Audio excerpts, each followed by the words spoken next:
We're learning Hilchos Yesodei HaTorah Perek Tes Halacha Gimel. The Rambam says, "V'chein novi she'over al divrei atzmoi." So to a novi who transgresses that which he himself was commanded. You go to the Peirush. He doesn't keep that which HaKadosh Baruch Hu commanded him, v'hakovish nevuasoi, or he hides it and he doesn't tell it to others. Chayav misa b'dei shamayim. He's liable for death penalty from heaven. V'shloshtam, and all three, whether he transgresses what he was told, or if somebody transgresses in the words of a novi, or a novi who doesn't state what he was told for others. It says the pasuk, I will seek retribution from him. We find this in Sanhedrin 89a. The reason he's only chayav misa from heaven, he doesn't get malchus. The Rambam writes in Sanhedrin because we find the forbiddenness from what says Elov Tishmon. We shall listen to him, and that's a positive statement. You shall listen, and from that it means if you don't listen, you transgress a negative commandment. It's like a positive commandment, and therefore you don't get malchus. If you don't tell your prophecy. And the Mishnah questions on the Rambam that we don't learn it from Elov Tishmon, only who shall not listen, which is a negative commandment. The Gemara in Sanhedrin Peites asked the question, who can be the one to warn the Novi who doesn't tell of his prophecy? Who knows about it? Who knows that HaKadosh Baruch Hu sent him? And the answer over there, that his fellow prophets state witness, because whatever is known to one witness is known to other witnesses, and they know that he is commanded from HaKadosh Baruch Hu to give prophecy. So it explains that the reason he doesn't get lashes is because it's a law that has no actual deed to it. You don't do anything. You just, the negativeness of doing. But you strike him until he dies, or until he'll do it. Like anyone who doesn't keep a mitzvah saseh, as we find in Subas 86a.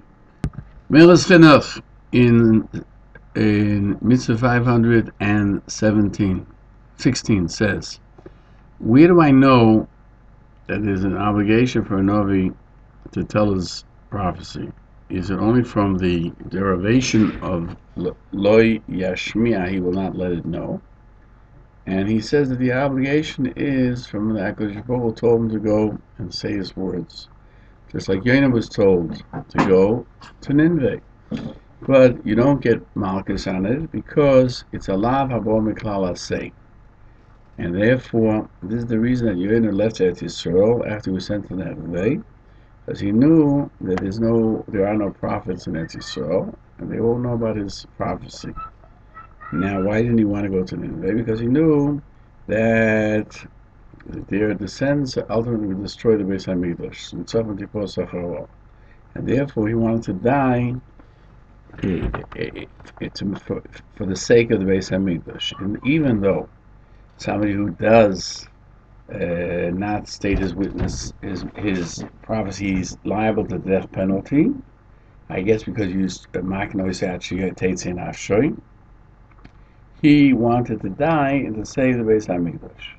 So Hilchos Yesodei says that the Rambam changed the language of the Mishnah. There the language is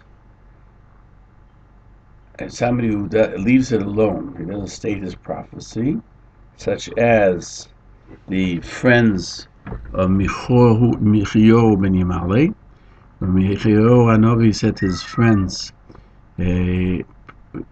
prepare yourselves, and they didn't want it, he can't eat, rather, strike me, and they didn't want to strike him. So Machon said, because you didn't want to do the words of Hashem, you will go from me, and the lion will strike you, and the lion did strike him. Now, the Mishnah asks, why does the Gemara has to tell us the example of Mechio? It would seem that it's simply understood. Further, the Hilchos questions on the Halacha that somebody transgresses on the words of the Navi is liable for death penalty. If that's the case, for any mitzvah that you do not perform, there's a death penalty because Moshe Rabbeinu said to do it, and he's the prophet. And you can't say the obligation is only to the other prophets, not to Moshe Rabbeinu. Furthermore, the third question is why was the kingdom taken away from Shaul? Because he didn't listen to the words of Shmuel, and he left Agag and the sheep of Amalek alive.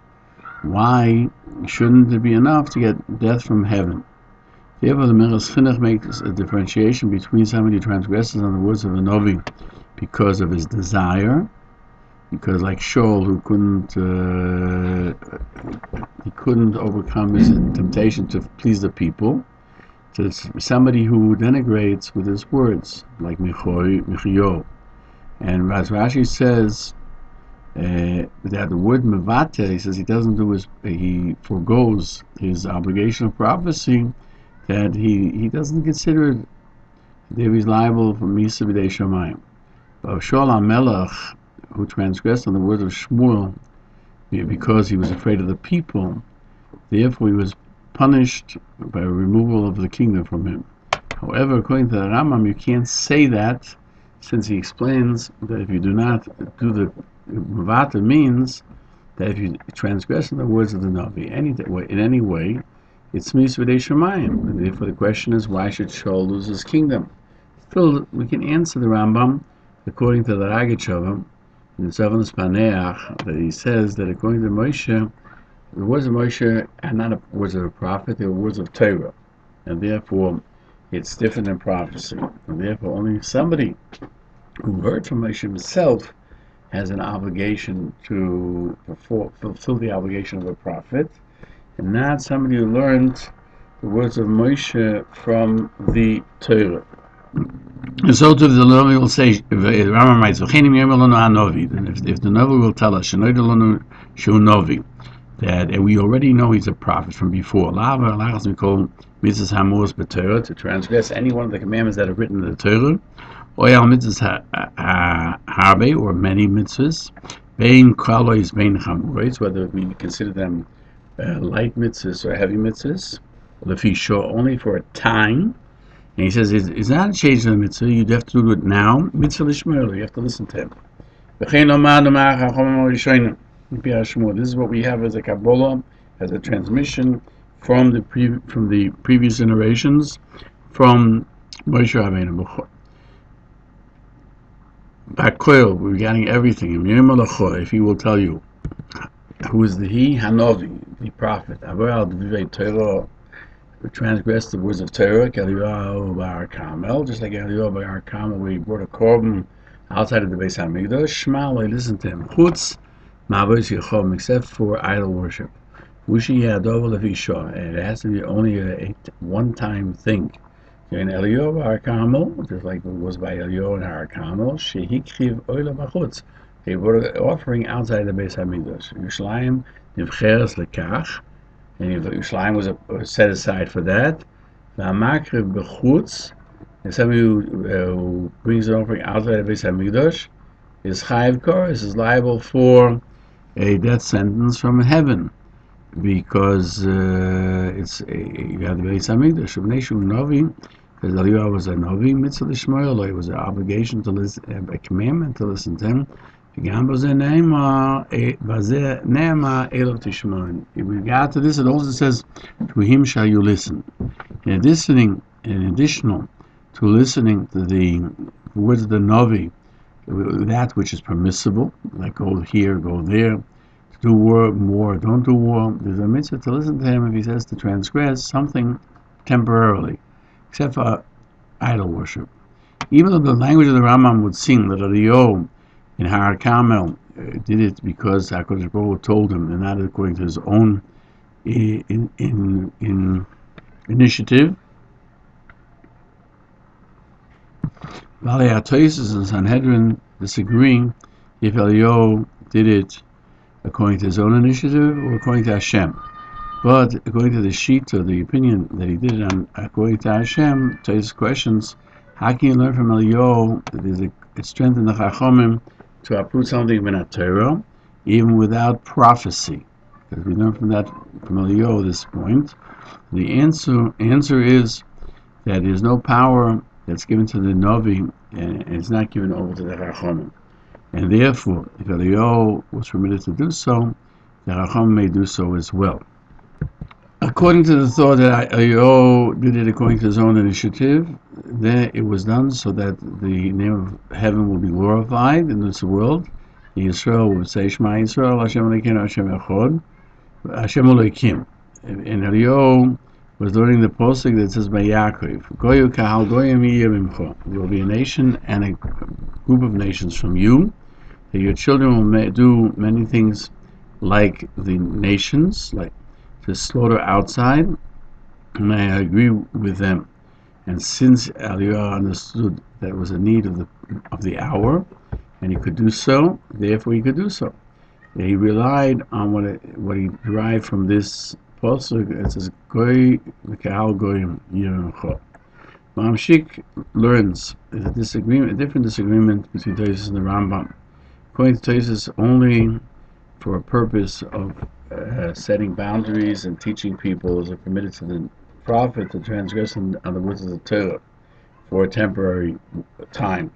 But according to the Rambam, he doesn't say it has to be for any specific reasoning. It would seem you can have to rely on the Novi even in any situation because he's considered like a Novi.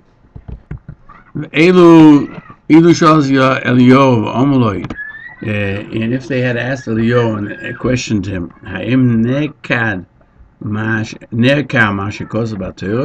was that which it says in the Torah was uprooted, that you're not allowed to bring it except in the Beis HaMikdash? Or Yoimi would answer them, it's only referring to if you say it's always permitted. Then he's liable for chorus. I will do it today, according to the word of Hashem, to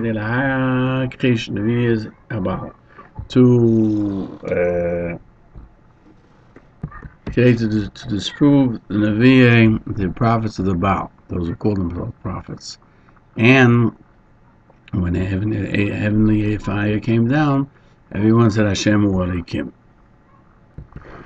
We're seeing that the Navi has to clarify to the people that right now he is changing from the words of Torah because in order to fulfill a purpose of preventing people from doing Averos. Now, if it's an obligation to listen to the Navi when he says to do so, not from Hashem. The Melech Chinuch says from Sefer HaChinuch and Rambam that the mitzvah is to listen even to that which has nothing to do with Torah, only if he says B'Shem Hashem. So it would seem from the Ramban on the pasuk Elov Tishmon that Yisrael accepted to believe in the Navi and to keep that Hashem will command through them. Only if they say this is what Hashem commanded, not if he says so from his own thoughts. We should do so. On this way, if any of the prophets said for a moment, for a temporary time, one has to transgress, it's an obligation to listen to them. We find this in Yevamis 90b, and it's a free in Parashah. As the Mishnah points out that only a Navi, that we know he's a Navi, can change a mitzvah temporarily, because that's right. That's what the Rambam writes.